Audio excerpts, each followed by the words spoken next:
আজকের এই ভিডিওতে আমি অ্যামাজনের একটা প্রবলেম নিয়ে আলোচনা করব, যেটা অনেকদিন আপনার অ্যাকাউন্ট পড়ে থাকলে বা ইউজ না করলে আপনি এই প্রবলেমটা ফেস করতে পারেন।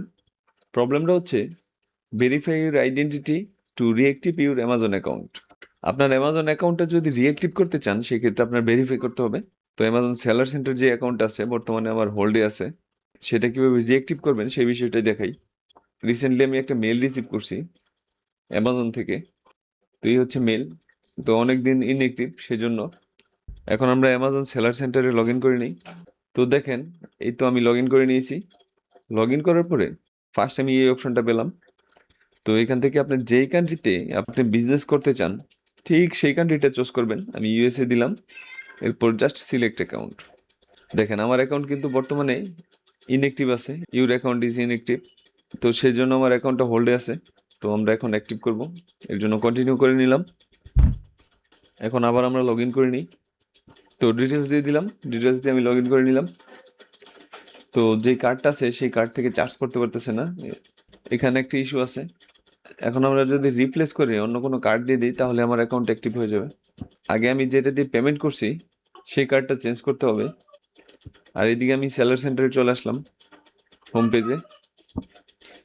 তো ইউর অ্যাকাউন্ট ইজ ইনঅ্যাক্টিভ, এখন জাস্ট এখান থেকে কন্টিনিউ করে দিলাম। অ্যামাজন বর্তমানে এখান থেকে চার্জ করতে পারতেছে না, যে $39 চার্জটা আছে সেইটা, সেই জন্য আমাদের কার্ডটা চেঞ্জ করে নিতে হবে। তো আপনি কোন কান্ট্রির? আমি amazon.com, এটা হচ্ছে ইউএসের, একটা হচ্ছে মেক্সিকো, কানাডা, এরপর ব্রাজিলের। সো আমি ইউএসএ চুজ করলাম, amazon.com, এরপর রিপ্লেস। এরপর এখান থেকে আমরা যে ক্রেডিট কার্ড বা ডেবিট কার্ড দিব, অ্যাড নিউ কার্ড, এখান থেকে কার্ড ডিটেলস দিয়ে দিব যেটা দিয়ে চার্জ করা যাবে। তো অনেকে এখানে একটা প্রবলেমে পড়েন, যেমন নতুন অবস্থায় আপনার কোনো ব্যাংক অ্যাকাউন্ট থাকে না, কিছুই থাকে না, ডলার এন্ডোজ করার ঝামেলা থাকে। তো সেই ক্ষেত্রে আপনাদের জন্য একটা সলিউশন হচ্ছে, এখান থেকে আপনারা একটা কার্ড কিনে নিয়ে এখানে অ্যামাজনে পেমেন্ট করতে পারেন।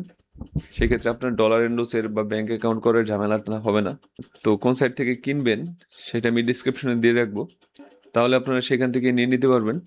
আমরা যখন এখান থেকে পেমেন্ট করার জন্য কার্ডটা অ্যাড করে দিব তখনই আমার অ্যাকাউন্টটা কিন্তু অ্যাক্টিভ হয়ে যাবে, তারা চার্জ করতে পারবে ডলার। তো সিম্পলি জাস্ট এখান থেকে কার্ডগুলো অ্যাড করে নেবেন। এখানে আপনার কার্ড নাম্বার দিবেন, এক্সপায়ারি ডেট দিবেন, এরপরে আপনার নেম অফ কার্ড, কার্ডের নাম দিবেন, আর এখান থেকে সিভিভি দিবেন, তাহলে অ্যাকাউন্ট অ্যাক্টিভ হয়ে যাবে।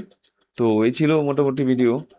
অ্যামাজন রিলেটেড আপনারা কি জানতে চান নেক্সটে সেটা নিয়ে অবশ্যই কমেন্ট করবেন, তাহলে আমি নেক্সটে সেই ভিডিও নিয়ে আসবো। আর আজকের ভিডিওতে অবশ্যই একটা লাইক করে সাবস্ক্রাইব করে আমার সাথেই দেখবেন। Thanks for watching.